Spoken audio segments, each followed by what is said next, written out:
नमस्कार, मैं रंजीत कुमार। आज हम बात करेंगे आव्यूह के गुणनफल के बारे में।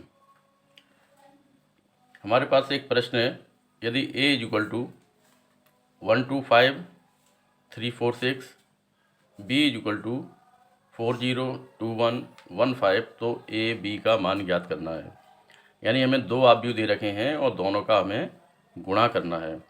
गुणा करने के लिए आव्यूह में हमें ये देखना पड़ता है कि दोनों आव्यूह का गुणा संभव है अथवा नहीं संभव है। तो उसके लिए हम क्या करेंगे, आव्यूह ए का क्रम, आव्यूह ए का क्रम हमारा कितना है, 2 × 3, यानी 2 पंक्तियां हैं 3 स्तंभ हैं। और आव्यूह बी का जो क्रम है उसमें 3 पंक्तियां 2 स्तंभ हैं।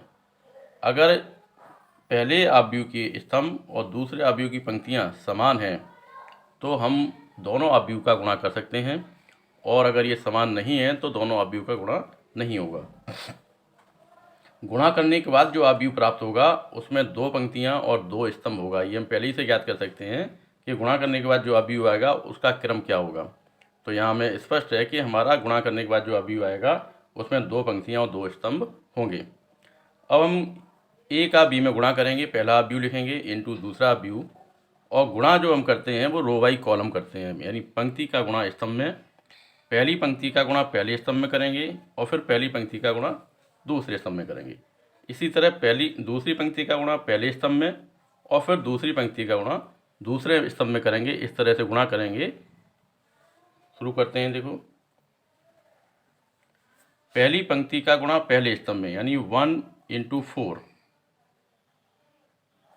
प्लस 2 का गुणा 2 में करेंगे, 2 × 2 प्लस 5 × 1। पहली पंक्ति का गुणा दूसरे स्तंभ में करेंगे तो 1 × 0 प्लस 2 × 1 प्लस 5 × 5। इसी तरह हम दूसरी पंक्ति का गुणा पहले स्तंभ में 3 × 4 प्लस 4 × 2 और प्लस 6 × 1। दूसरी पंक्ति का गुणा हम दूसरे स्तंभ में करेंगे, 3 × 0 plus 4 × 1 plus 6 × 5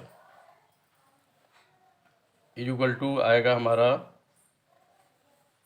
4 plus 4 plus 5 0 plus 2 plus 25